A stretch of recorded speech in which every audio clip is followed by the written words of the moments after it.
Ready to talk about some games today. So back in the 90s, I was always in the arcade. It was pretty much my second home. And I'd play every game in there, but I'd always gravitate towards the competitive fighting games, like Mortal Kombat. And this is where all the competition and the excitement was in the arcade. There was always big groups of people forming around these games. And this was really my first taste of eSports back then. And I never knew that it was going to grow into a billion-dollar industry this year in 2019. So in the last decade, competitive gaming has exploded. Millions of players and spectators are now gathering around these things. You have prizes in the millions, sometimes tens of millions of dollars. And it's becoming the preferred entertainment for the millennial and Generation Z gamers. So this starts to make me wonder, with so much prize money at stake, what's really happening inside of the source code? How are winners and losers really decided in these? When you play a game today, games are very easy to pick up and play now. They're ubiquitous. But the back end is very private and closed off. We don't really know what's happening inside of that.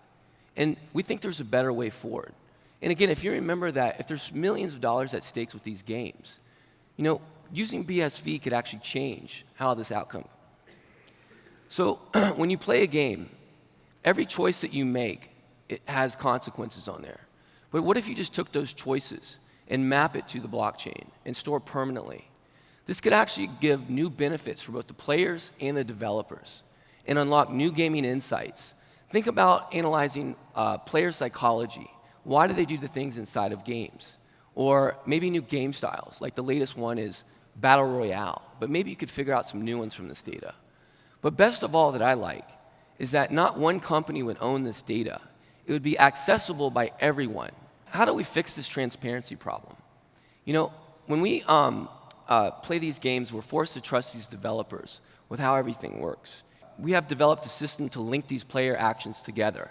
So they're always dependent upon each other, similar to how a blockchain works. So this actually gives you a way to analyze the game and why someone won and why they lost. If we're storing all of this game data, all of your items and your achievements, all the times you've won and lost, we can start to do some pretty cool things now. So imagine going back years ago and replaying the same game that you played late at night. You could start to do that because you're really only reading data from the blockchain then.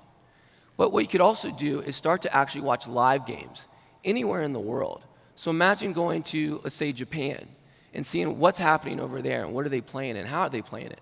Like watching a pro or even a walkthrough for a game, you could start doing that. And then you could start thinking about Twitch. Twitch really takes video games and then they overlay a video feed on that and they monetize that content. So this could actually create new content to publish to new platforms. So the gaming multiverse is really the holy grail for video gamers. And then we were inspired by the book and movie Ready Player One. And in that, it paints a picture of a virtual world where you can jump from game to game. It's completely independent. And you have to start thinking about games in a new way. They're all interconnected. Think of like universal objects. So games have to become modular or pieces of a whole. And then it also needs to be open. Anyone needs to be able to jump in and create in this game multiverse. Think of it as like a new protocol. Marketplaces have to form where developers can sell these items or assets into the market to generate revenue. And then players should be able to buy those and sell them with other gamers. And then this could actually form a new economy that provides real incentives for people to participate in this multiverse and maybe even real jobs for people. Now, this multiverse has to persist outside of the original game. Think of an environment, for example, where a player can plant a seed of a tree, and it would start to grow into a full tree, completely independent of that original developer. So think of a game connecting into that environment. And then the other thing is that developers need a new revenue source. We're too often with like freemium games now, where they introduce pain points just to get you to pay up, basically. And we could actually offer new ways to monetize efforts from a developer. So think of like license agreements built into game objects to where you could actually create something and stick it out in this multiverse. And as it's used, you could actually get royalties back. Or what if you're a modder? A modders like to enhance or make something better.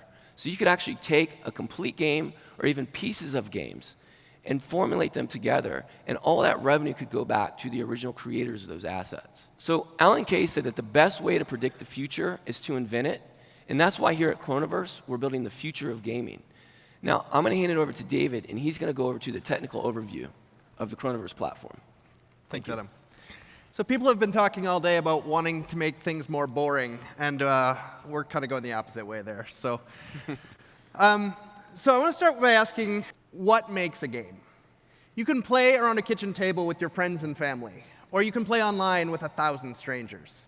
You can play against not people at all, but NPCs and bots, or pre-programmed monsters of varying intelligence.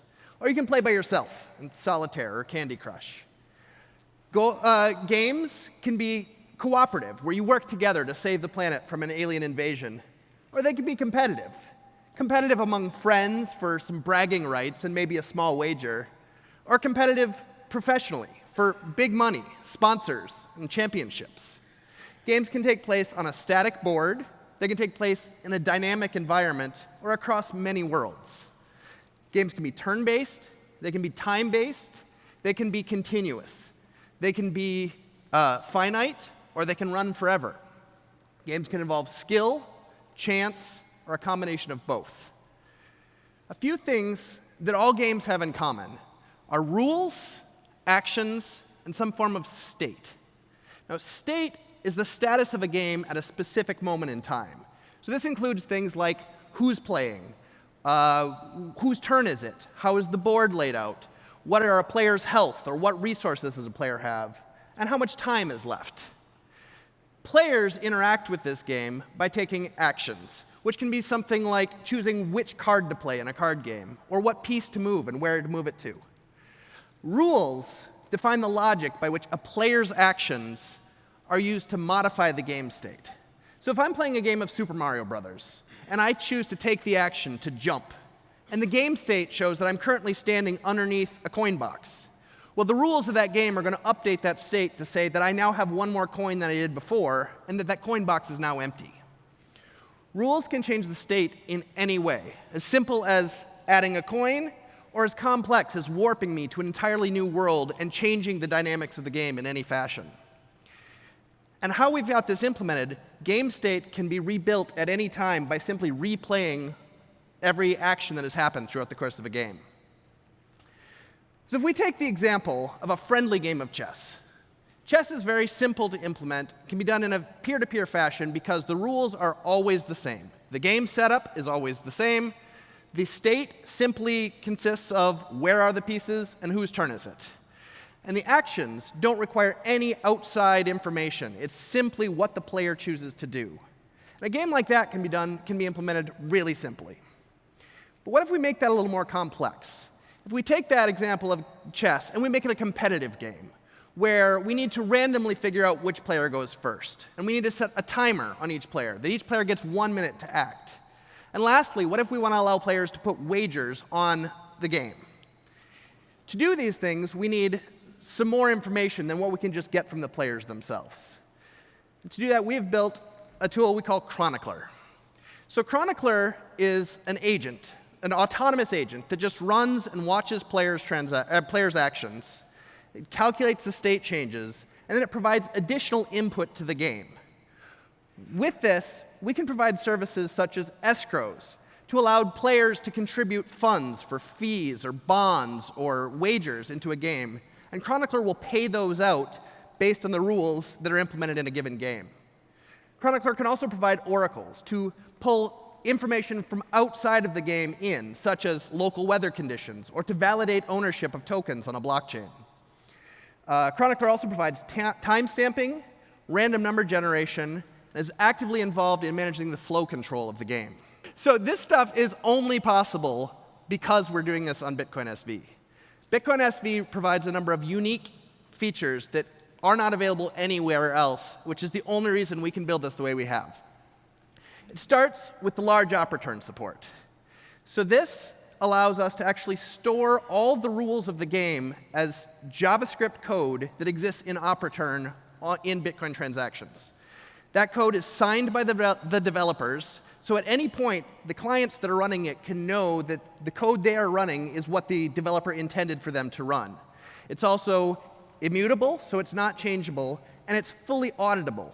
in that anyone can figure out the logic that's going on behind the scenes. Additionally, player actions are implemented as Bitcoin transactions as well. So every move that a player makes is a signed Bitcoin transaction, where the player's keys have secured the fact that these are their intentions. And because we've got large op return, we can support far more complex actions than we could otherwise. How Kronoverse is implemented, just like the Bitcoin blockchain itself, every game is made up of a signed chain of transactions. So currently on Bitcoin SV, well, currently as of last week anyways, it costs about 5/100ths of a penny to send a dust transaction, which is the smallest transaction you can send. A similar transaction in Ethereum or Bitcoin Core would cost anywhere from tens of cents to several dollars if the network's really busy. Bitcoin SV's price point allows us to have Chronicler actively involved in the game and provide, between every player action, provide a transaction which provides that additional information. So how this is done, Chronicler actually watches the player's transactions, runs the rules that come off the blockchain to produce a new state. And with that state, they will actually transfer control to the next player or players whose turn it is to act by spending a dust transaction to those players. Those players then, the only way they can take their action is by spending that one transaction to identify their next move. And this allows us to rely on network double spend protections to fully secure the game and ensure that we've got one straight chain of events. Chronicler also provides a transaction API. What this means is player transactions don't get broadcast directly to miners. Player transactions go directly from our game client to our Chronicler service and are validated immediately, locally, and then we can respond to those players' transactions.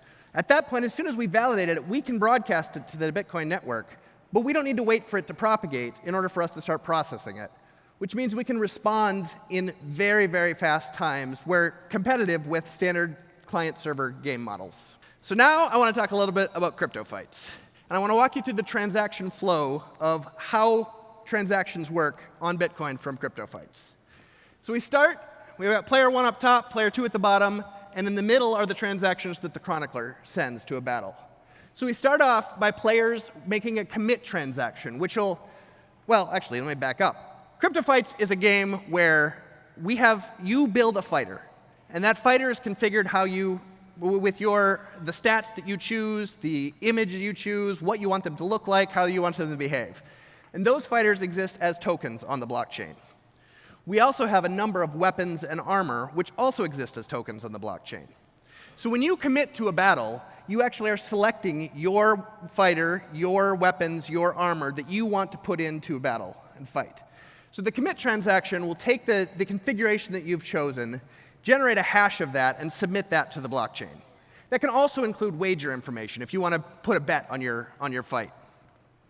So once Chronicler has received those commit transactions, it will match them into a battle and generate the beginning of the process.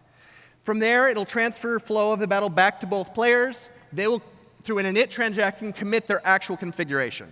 Now, we don't have them commit their configuration at the beginning because we don't want to reveal how you're going to be configured to your opponents before you've got a chance to lock that in. So then players will spend the dust transaction they got given in their init to submit to submit to the battle, and things begin. So CryptoFights uses an initiative-based system to determine who goes first. So to do that, a dice is rolled for both players, and the stats are combined with the players. The dice roll is combined with the player's stats and the weapon stats to determine an initiative score. Whoever has the highest initiative score goes first. So Chronicler will spend a transaction that provides the random numbers used for that dice roll, as well as the flow-controlled dust transaction to the next player, in this case, player 1. So we have a battle now. We're started. When player 1 decides that they want to attack, they will sign a transaction that is an ACK transaction that says, attack my opponent. So when Chronicler receives that, they will then look up that attack function off the blockchain, take the player's signed transaction that tells what they want to do, and provide another random number into that function, which will then generate a new state. When that state comes out, it will have updated to say whose turn it is now. And so if both players are still alive, the process will continue, and Chronicler will send a dust transaction to the next player, who can then take a turn.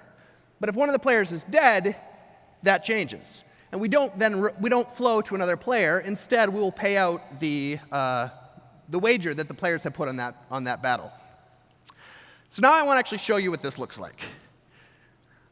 So this is from an alpha build.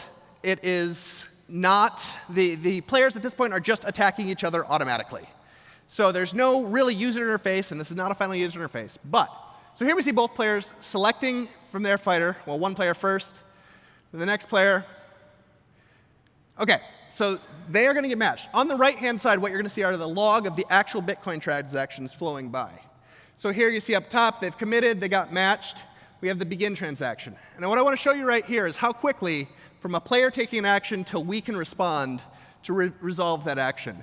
There's no optimization being done yet, and yet within, so you'll see, boom, boom.